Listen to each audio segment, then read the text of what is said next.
நீங்கள் என்ன கேட்பீங்கள், உனக்கு என்ன டீல் வேணும், அதாவது வந்து நாங்கள் உன்னை நம்பி ஓட்டை போட போகிறோம்னு சொன்னால் எங்களுடைய சொந்தங்களுக்கு எடுத்து சொல்ல போகிறோம், அர்ச்சுனா காட்டுவர்களுக்கு ஓட்டை போடுங்கன்னு சொன்னால் உனக்கு என்ன டீல் வேணுமென்று இந்த மனசை தொட்டு சொல்கிறேன். இதுவரைக்கும் நான் யாருக்குமே துரோகம் செய்ததில்லை. நான் கேட்க போகிற விஷயம் இவ்வளவுதான். ஃபர்ஸ்ட்டாக வந்து எனக்காக போராடினேன். நான் வந்து ஒரு வயசு 87ஆம் ஆண்டிலிருந்து 2009ஆம் ஆண்டு வரைக்கும் எனக்காக போராடினா அண்ணா தம்பி அக்கா தங்களோட உடம்பு முழுக்க ரவுண்ட்ஸ் போக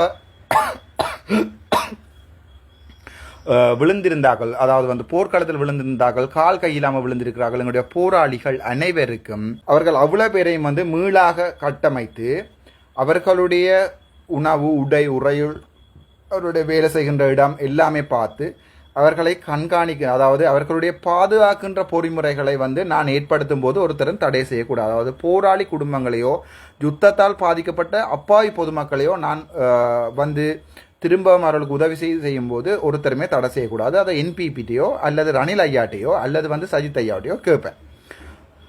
ரெண்டாவது வந்து எங்களோட வெளிநாட்டில் இருக்கிற ஒரு அரசியல் கைதியாகவும் இருக்கலாம் அல்லது உள்நாட்டில் இருக்கிற அரசியல் கைதியாக இருக்கும், எல்லாருமே சுதந்திரமாக வந்து போகணுமன்றது என்னுடைய ரெண்டாவது கோரிக்கை. எங்களோட தாய் நாட்டில் வந்து சாக வேணுமென்றது என்னுடைய அவர்களுடைய கோரிக்கை. அதை நான் பிரதிபலிப்பேன்.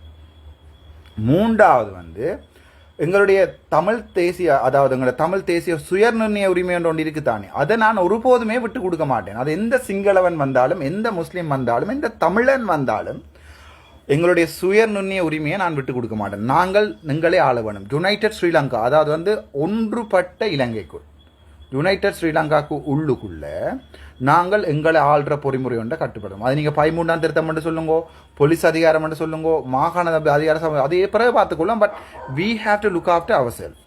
நீங்கள் வந்து எங்களை பார்க்கலான்றதான் என்னுடைய பாலிசி. அதைத்தான் நான் என்னுடைய 3 டீலாக இருக்கும். மற்றபடி காசு டீல் கதைக்கிறேன் என்றால் நான் எப்பயோ கதைச்சிருப்பேன்.